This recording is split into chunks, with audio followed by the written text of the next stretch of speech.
വളരെ അന്യം നിൽക്കുന്ന ഒരു കാര്യമാണ് അതിന്റെ ഫിലോസഫിക്കൽ ലെയർ എന്നുള്ളത്. പണ്ടത്തെ സിനിമകളായിരിക്കും ഇപ്പോഴും നമ്മുടെ ഉള്ളിൽ ആ സിനിമ നിൽക്കുന്നത് അതിന്റെ ഫിലോസഫി, അതിന്റെ ലിറ്ററേച്ചറും കൊണ്ടാണ്. അല്ലാണ്ട് ബ്ലാക്ക് ആൻഡ് വൈറ്റ് സിനിമ എന്നൊക്കെ മാറിപ്പോ കളർ സിനിമ വന്നല്ലോ.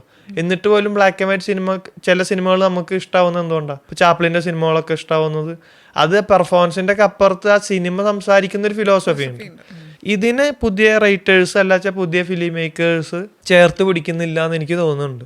കംപ്ലീറ്റ്ലി ഫോക്കസ്ഡ് അതിന്റെ മേക്കിംഗ് എന്നുള്ള ഒരു പരിപാടിയിലേക്ക് മാറി. ഈ സിനിമയെക്കാട്ടും നല്ല മേക്കിങ്ങിൽ ഈ റീലുകൾ വരുന്നുണ്ട്. അപ്പോൾ സിനിമയെ സംബന്ധിച്ച് കേവലം ഒരു മേക്കിംഗ് മാത്രമല്ല, അത് കുറച്ചുകൂടി എൻസെമ്പിൾ ആയിട്ടുള്ള അതിന്റെ കളർ ഉൾപ്പെടെ അതിന്റെ സംഗീതം, അതിന്റെ എഴുത്ത്, അതിന്റെ ഫിലോസഫി, അതിന്റെ പെർഫോമൻസ്, ഇങ്ങനെ ഒരു 10-20ഓളം ഘടകങ്ങൾ കൂടി ചേരുമ്പോൾ ഉണ്ടാവുന്ന ഒരു മാജിക്കാണ് സിനിമ.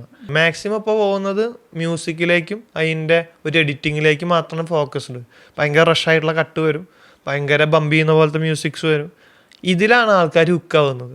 ലിറ്ററേച്ചറുള്ള ഒരു സിനിമ, കുറച്ച് ഫിലോസഫിക്കലായിട്ടുള്ള സിനിമയൊക്കെ വരുന്നുണ്ട് എന്നുള്ളത് റയറായിട്ട് വരുന്നുണ്ട്. അത്തരം സിനിമകളോട് നിൽക്കുന്നുണ്ട്.